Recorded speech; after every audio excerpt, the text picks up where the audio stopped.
All right, welcome future APUS history students. Woo! All right, I'm making this Google Classroom. Okay, this is going to be um, to figure out who's going to be in the course for next semester. So I've attached an assignment and this video just kind of help explain some things. Let's kind of go through it. Okay, so first off, who is Dan Lloyd? All right, well, that handsome gentleman in that picture is Dan Lloyd. Many of you guys know me. Obviously, you see me running in the hallways. Many of you may have seen my promotional video.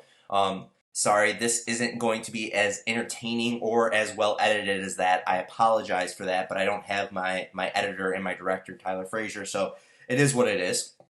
Just a little bit about me. I graduated from Central Michigan University. I am an Allen Park High School alumni. I got my teachership at U of M Dearborn, and I'm currently taking my classes at University of Detroit Mercy. I'm 3 classes away, so I'm almost done with my master's degree. It's a little bit about me. So what APUS history, what is it? Okay, so it is the whole shebang, okay?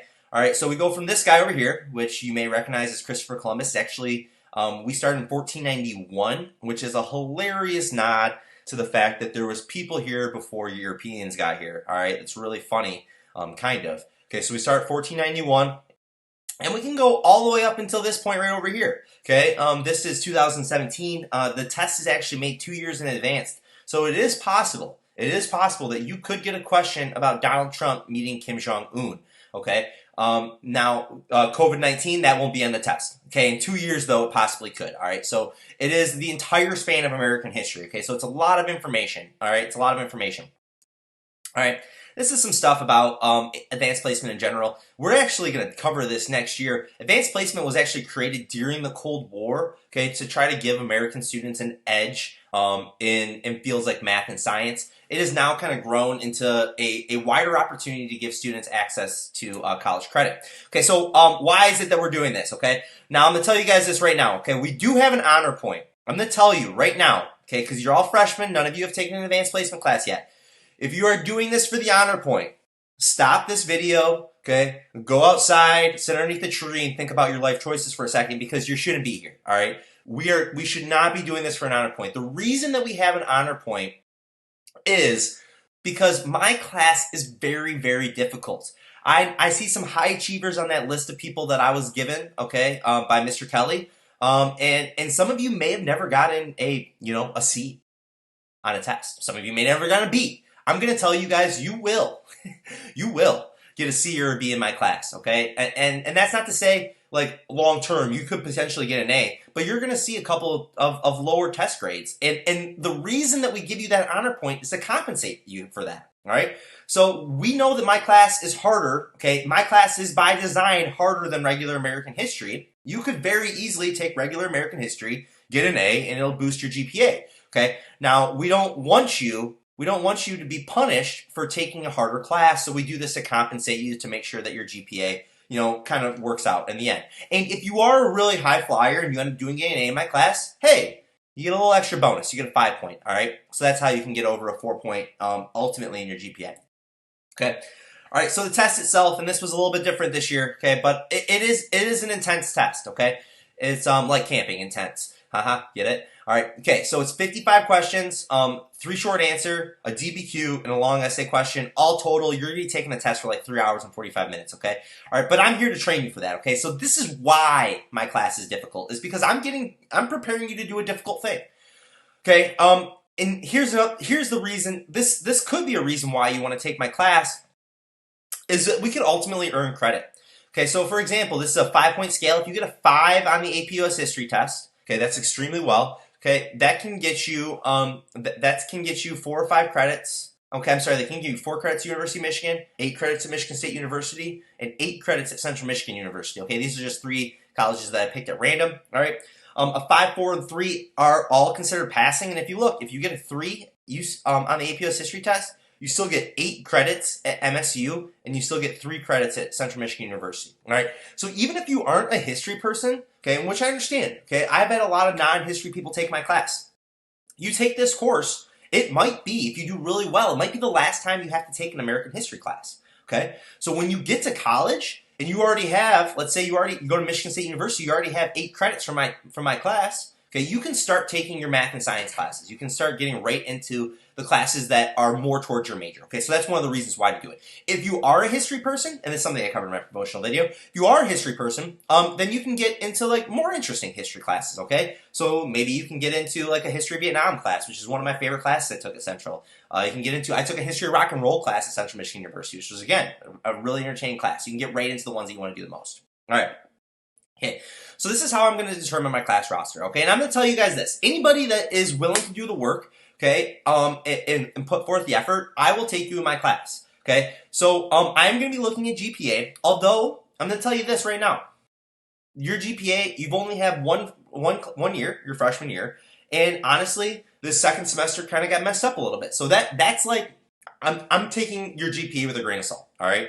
Now, I will tell you, things that I'm more concerned about are things like, if you got a C, is it because you had missing assignments? Is it because you had like chronic absences? Things like this are things that I'm looking for, because my class is really an everyday, all day thing. Okay, we don't take days off at APUSH. Okay, we work on snow days. Okay, we work on the weekend. All right, so I'm really just making sure that you're a dependable person. If you're willing to put in the work, okay, I can get you there, okay? You just got to meet me halfway, all right? And finally, this pre-assessment, which is going to be due next Friday, okay? This is going to be, and honestly, all right, and I'll tell you guys a little bit about this in a second. All right, this says May 1st. Obviously, that's not true. Honestly, the class roster will be posted that June 1st, that day after, the Monday afterwards. Okay, so that's when I'm gonna, I'll have the final class roster done. So that should say June 1st, all right? Okay, now this is, and I'm going to tell you guys this. In the 2 years that I've taught APUSH History, every student that has turned in an essay that meets the requirements that I'm asking of them has been admitted into the class. Every single one. I haven't turned down one yet, all right? So it is very important, if you want to be in this class, okay, that you write this essay. And I'm not asking for a whole lot, all right? Okay, this is what I'm asking. So I've attached an article titled Why Study History by Peter Stearns. If you're curious, this is Peter Stearns right here. Peter Stearns, he is a professor emeritus at George Mason University. Okay, he's kind of a big shot in the historical world. Okay, and it's not really a long essay. I think it's 2,500 words. Okay, so that works out to be 6, 12, 18, 24. It's about 4 pages. 4 pages, so it's not horribly comprehensive. And I want you to write an essay with the prompt, why do you want to study American history? All right. What I'm looking for in your response is, your response should be anywhere from 250 to 600 words. Okay, so that's somewhere between like 3/4 of a page and 2 pages. Again, not a long essay. This does not need to be long. All right. But here's some of the things that I need you to do. I need it to follow like a proper essay format. Okay, so that means please don't turn in 600 words, one long paragraph. Okay, that's just rude. Okay, it's inconsiderate to your reader. All right, so it should have an introduction, and your introduction should, and I'll tell you, because this is why you want to study American history, it's okay to use the first person pronouns I, me, and things like that. So in your first one, you should maybe tell me, give a little bit of a context about yourself. Okay, so who is the broad picture of who you are as a student and why it is that you want to take this class. And then your last sentence should be a thesis that says, I want to study American history because blank and blank. Now, it might be because you're super passionate about American history, and that's awesome. It might be because you want to challenge yourself, and that's also good. All right, but I'm going to tell you, this essay, Why Study History, this has 6 really good reasons why you want to study American history. So I would kind of pick like 2 of those and make those like the prongs of your thesis, okay? Like make those like the points that you're going to talk about in your paper.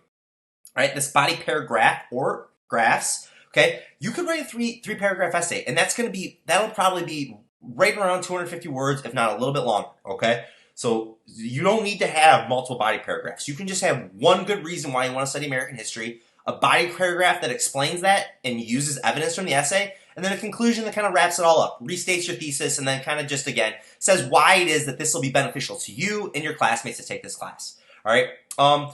The big thing is that I want you guys to see that I want you to do, and this is big. I want you to incorporate some aspect of the essay by Why Study History by Peter Stearns into your own essay. All right. The reason is here's the things that I'm testing. I'm evaluating your ability to read a complex text, I'm evaluating your ability to turn that and put it into your own argument. But really what I'm evaluating your ability to do is can you follow through with a homework assignment? All right? Okay, because that's the number one predictor of success in my class. If you can take a homework assignment from beginning to end, follow all the instructions correctly, right? Then I think that I can work with that and make you successful in APUSH history. All right. Now the things. This does not need to be a killer essay. It doesn't need to blow my mind with how brilliant of a writer you are. Okay, because I understand that you guys are still freshmen. Okay, you're still getting your style and you're finding your voice in your own writing. All right. I'm just looking that you put forth a solid effort and you follow the directions. Okay, that's the main thing that I'm looking for. So if you're able to do that, if you give me a solid effort and you follow the directions, you'll be okay. I promise. All right, so that's about all I have. I will tell you, if you have questions, please reach out to me, all right? I am basically sitting on my computer answering emails all day long, all right? So I'm answering emails from 8 o'clock in the morning until 3 o'clock in the afternoon. If you email me after then, I will get back to you by the next day, I promise. If I don't, that means that something has gone awry. I missed it. It got lost in the shuffle, so just send me another polite email telling me that you had a question that I didn't get to, and I will be happy to answer it. All right, looking forward to seeing all of you guys in the fall. And that's it. Yeah, all right, bye.